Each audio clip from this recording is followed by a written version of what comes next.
And don't miss the True Value IROC Series 26 coming your way on Sunday, April 28th on ESPN. Join me along with Bob Jenkins, Scott Goodyear, and Winston Cup competitor Jeff Burton for round 2 of the International Race of Champions from Fontana. And that Sunday on April 28th, we got problems here in Martinsville as Brian Rose is going backwards out of turn 2. He is definitely going the wrong way, Doc. And Brendan Gaughan also has had some damage on his Napa Auto Parts Dodge. Fortunately, got going right in front of our leader, Terry Cook, so he's going to stay on the lead lap. There's Brian Rose of Sunclear Energy's Dodge. Ryan came in 3rd in the point standings. Has gotten it refired. Let's see what happened a moment ago to bring out caution number 8. See Brendan Gaughan on the inside. He gets sideways. Nothing Brian Rose could do. He was on the outside, gave Brendan Gaughan plenty of room. Brendan got sideways on the inside and made contact with Brian Rose, and around Brian went, and Brendan also.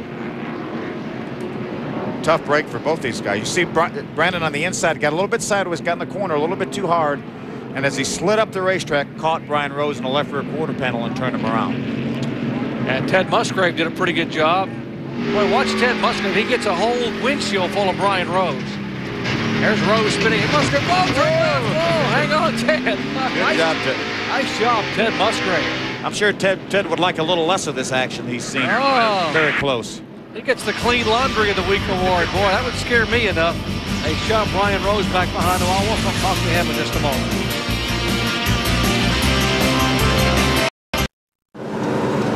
Welcome back to Martinsville Speedway. Ted Musgrave brings his Mopar Dodge to pit road. He's having a bit of a brake problem. He says it feels like the right rear caliper is not working. So they're going to go under there and take a look at it. The crew's trying to get these fenders pulled away.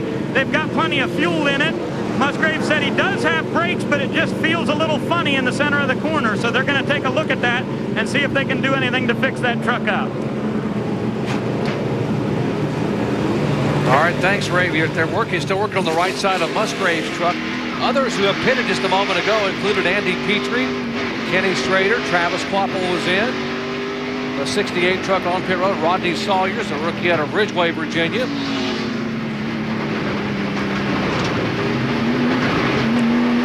It has been a typical short track day here in Martinsville, Virginia. Let's bring you up to speed on what we typically see in NASCAR's Craftsman Truck Series.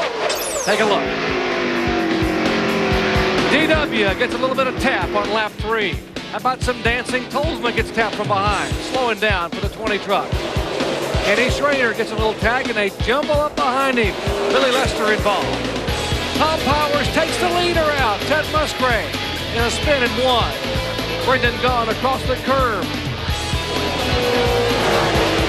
Randy McDonald up across the racetrack. Now Gaughan again. Is he gone again? No, it's Rose. And look at Musgrave just missing the 4 truck. And folks, we still have 100 laps to go, and they're still working trying to fix trucks. As the Federated Auto Parts crew trying to get Kenny Schrader's rear tailgate bolted down as we are set for the restart. Ted Musgrave's also still in the pit. These guys are going to have to hurry. They just restarted this race. And contact on the restart. The 70 truck does not come up to speed. Billy Lester in the back. And the 61 is there. Tolsma. There's contact with Bliss. They are 3 wide on the back straightaway. That will not work. It might work on the straightaway, but when they get to the turn, it doesn't work very well. Got a truck going around. Hold the brakes. Michael Dokken goes around. Trent Owens goes beneath. Sawyer goes high. And caution will come out again for the 9th time.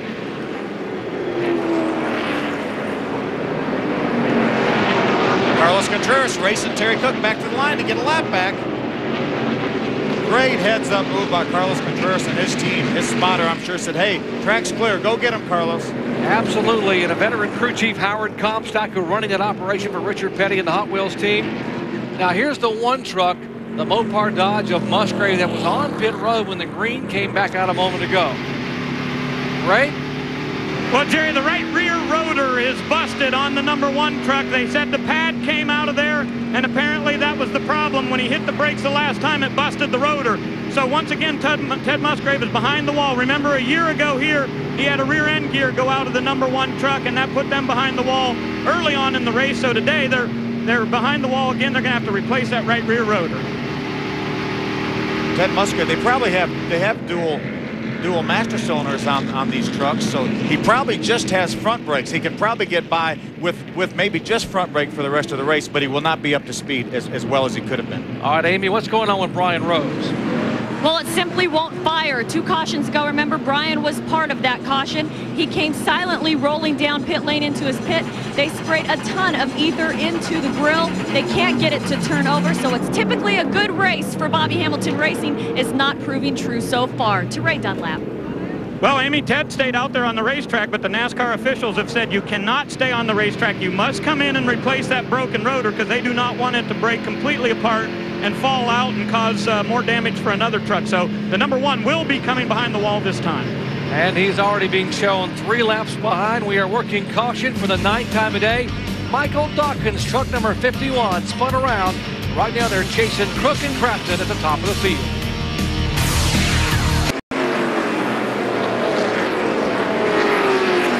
Back at Martinsville Speedway, the restart a moment ago. Terry Cook goes scooting away. Matt Crafton in 2nd spot. Dennis Setzer is 3rd. David Starr 4th. Less than 100 laps to go in Martinsville, Virginia. It's an overcast, cloudy day, but great crowd on hand, and they're enjoying beating and banging NASCAR Craftsman Truck Series style. Look at the lead Terry Cook has right now, Doc, and that's because he was able to clear Robert Presley, who was the first truck on the inside line, and Matt Crafton was not able to. That's what gave him almost a 1-second lead. Watch out for Dennis Setzer, though. Here he comes. Dennis Setzer, 3 of his 6 wins have come on short tracks, and we have a truck spinning around. That looks like Kevin Harvick in the 6th truck.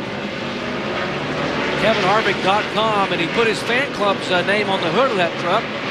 He gets it righted, and we do not have a caution flag. No caution, so we stay under green.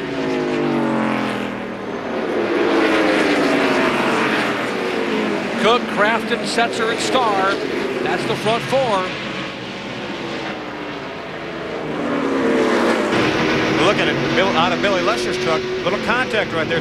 Corey Gibbs, the 20 truck, got into the left rear. Kevin Harvick turned him around, coming off turn number 4. Another incident, Doc, of short track racing. Short track racing, and they've got a full weekend of it here at Martinsville Speedway. Terry Cook started back in 7th spot. He finished 3rd here a year ago.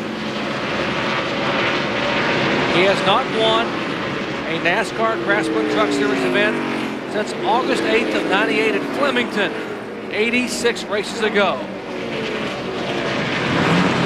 And just as we're hearing the engine of Brian Rose fire behind us, we checked with Bob Keselowski on the strategy for that 29 truck. And they indeed, Phil, we heard you say earlier that you thought they may have taken 2 tires on that last stop. Indeed, they did. 2 right side tires. Let's not forget the 88 behind him took no tires, and that 46 of Setzer, well, he took 4. So we'll just see who's got the better rubber here in the final laps. Now 2 tires, no tires, 4 tires. I'm going to ask you a question in a moment. Here's a pretty good battle here for 8th spot. John Wood is in 8th spot, and behind him Rick Crawford, Lance Norton, Rick Crawford for 9th. Doc, I know what you're going to ask. With this many laps to go, would you rather be sitting in the lead with 2 tires, 2nd with no tires, or 3rd with 4 tires? With 70-some laps to go, I think right now I'd rather be in 3rd with 4 tires like Dennis Setzer is. But Scott Riggs ran the last over 150 laps last year on the same set of tires, and he won the race. So anything can happen.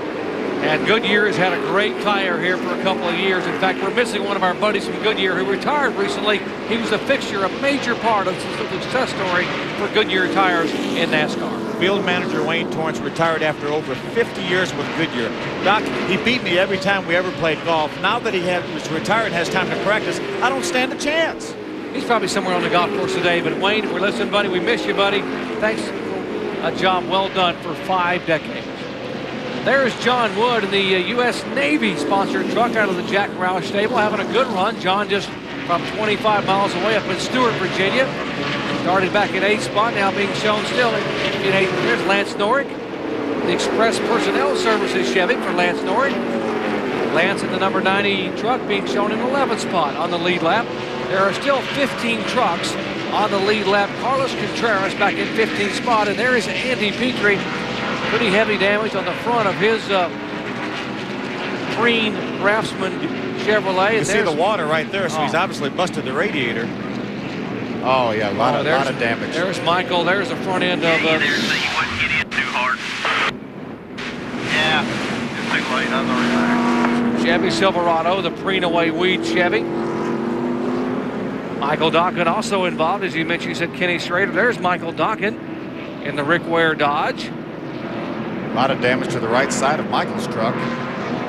Tough break for Andy Petrie. He had a good, strong qualifying effort in third, ran in the top 10 all day, and unfortunately his day is going to come to an early end. But hopefully we can see that truck back at a few races later on. I hope so. Andy had to have fun. He qualified so well and ran well. He climbs out.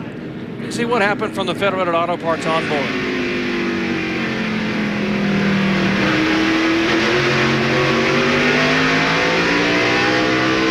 We're going down in turn number 1 right now.